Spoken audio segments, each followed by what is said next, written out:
मित्र हो नमस्कार. आपल्या देशामध्ये प्रधानमंत्री किसान सन्मान निधी योजना केंद्र सरकारने सुरू केलेली असून नुकतंच या योजनेअंतर्गत 19व्या हप्त्याची 2000 रुपयांची रक्कम बऱ्याच शेतकऱ्यांना प्राप्त झाली. तर बऱ्याच शेतकऱ्यांना ही रक्कम प्राप्त झाली नाही. मित्र हो, जर आपल्याला आता येणाऱ्या 20व्या हप्त्याचे 2000 रुपये मिळवायचे असतील आणि PM किसानसाठी नव्यानं नोंदणी करायची असेल तर ती नोंदणी कशी करायची याबद्दलची सविस्तर माहिती आज आपण या व्हिडिओच्या माध्यमातून घेऊयात. तत्पूर्वी आपण आपल्या शासन निर्णय या चॅनलवर नवीन असाल तर चॅनलला सबस्क्राईब करा आणि बेल आयकॉनला प्रेस करा, म्हणजे असेच नवनवीन माहितीपूर्ण व्हिडिओ आपल्यापर्यंत सहज पोहोचतील.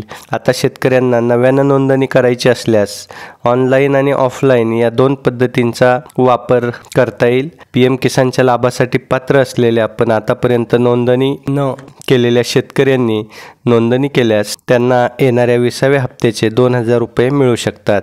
नव्यानं नोंदणीसाठी नेमकं आता शेतकऱ्यांनी काय करायचं आहे तर PM किसान सन्मान निधी योजनेद्वारे शेतकऱ्यांच्या खात्यात 3 हप्त्यांमध्ये 2000 रुपये याप्रमाणे दरवर्षी 6000 रुपये पाठवले जातात. आता नव्यानं नोंदणी करायची असल्यास सर्वप्रथम या योजनेसाठी पात्र ठरण्यासाठी शेतकऱ्यांना काही अटी पूर्ण करायच्या आहेत. या अटीमध्ये छोटे शेतकरी या योजनेसाठी अर्ज करू शकतात.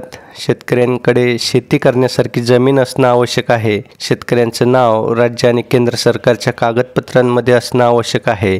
तसंच अर्जदार शेतकऱ्याचं आधार कार्ड, बँक खाते आणि मोबाईल नंबर या योजनेशी जोडलेलं असणं आवश्यक आहे. तर मित्र, ऑनलाईन आणि ऑफलाईन अशा दोन पद्धतीने नोंदणी करता येते. ऑनलाईन नोंदणी प्रक्रिया सर्वप्रथम आपण बघूयात. सर्वात प्रथम या योजनेची जी अधिकृत वेबसाईट आहे https://pmkisan.gov.in या वेबसाईटला भेट द्यायची आहे. त्यानंतर त्या वेबसाईटवरती न्यू फार्मर रजिस्ट्रेशन नवीन शेतकरी नोंदणी यावर आपण क्लिक करायचं आहे. आता त्यामध्ये आपण आपला 12 अंकी आधार क्रमांक टाकायचा आहे. नंतर 10 अंकी मोबाईल क्रमांक आपल्याला त्यात नोंदवावा लागेल. नंतर आपलं राज्य निवडायचं आहे स्क्रीनवर. त्यानंतर खाली कॅप्चा दिसतो, तो कॅप्चामधील नंबर टाकायचा आहे म्हणजे आपल्या मोबाईलवरती OTP येईल.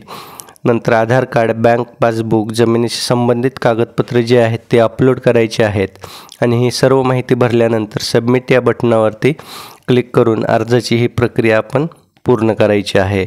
आपल्याला जर आता ऑफलाईन नोंदणी करायची असेल तर आपल्याला जवळच्या CSC केंद्रावर जाऊन अर्ज भरून द्यावा लागेल.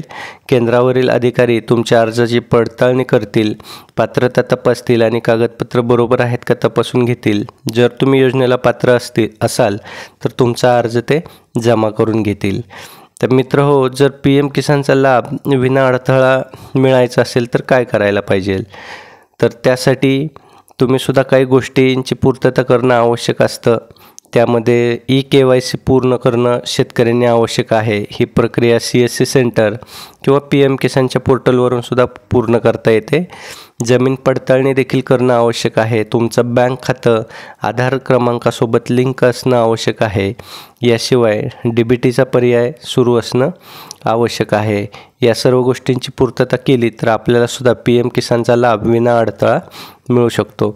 मित्र, व्हिडिओ आवडला असेल तर व्हिडिओला लाईक करा आणि ज्या शेतकऱ्यांना PM किसानचा आताचा हप्ता आलेला नाही अशा शेतकऱ्यांना हा व्हिडिओ पाठवा, म्हणजे त्यांनासुद्धा त्यांचा हप्ता का आला नाही आणि त्यांना विना अडथळा हप्ता मिळावा म्हणून काय करावं लागेल याबद्दलची माहिती या व्हिडिओच्या माध्यमातून मिळून जाईल.